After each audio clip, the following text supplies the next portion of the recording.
Hi friends, welcome to YouTube channel.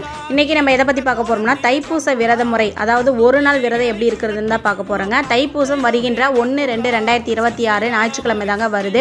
தைப்பூச விரதம் அப்படின்னாவே முருகனுக்கு உகந்த நாள். இந்த நாளில் விரதம் இருந்து கேட்டது கிடைக்கும். குழந்தை பாக்கியம், தொழில் வருமானம், கடன் தீர, எதை நினைத்து வேண்டி விரதம் இருந்தீங்கனாலும் நமக்கு கிடைக்குங்க. அப்படிப்பட்ட சக்தி வாய்ந்த இந்த நாளை கண்டிப்பாக தவற விட்டுறாதீங்க.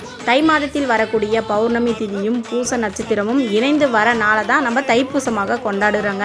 இந்த நாளில் விரதம் இருந்து வேண்டிய வரம் கிடைக்கும். காலையில் எழுந்து வீடு வாசல் சுத்தம் பண்ணிட்டு, தலைக்கு குளிச்சுட்டு, பூஜை அறையை சுத்தம் பண்ணி, முருகப்பெருமான் போட்டோ இருந்துச்சுன்னா அதுக்கு அலங்காரம் பண்ணி பூவெல்லாம் போட்டு பிரம்ம முகூர்த்தத்தில் ஒரு தீபம் ஏற்றி பூஜையை ஆரம்பிச்சிடுங்க.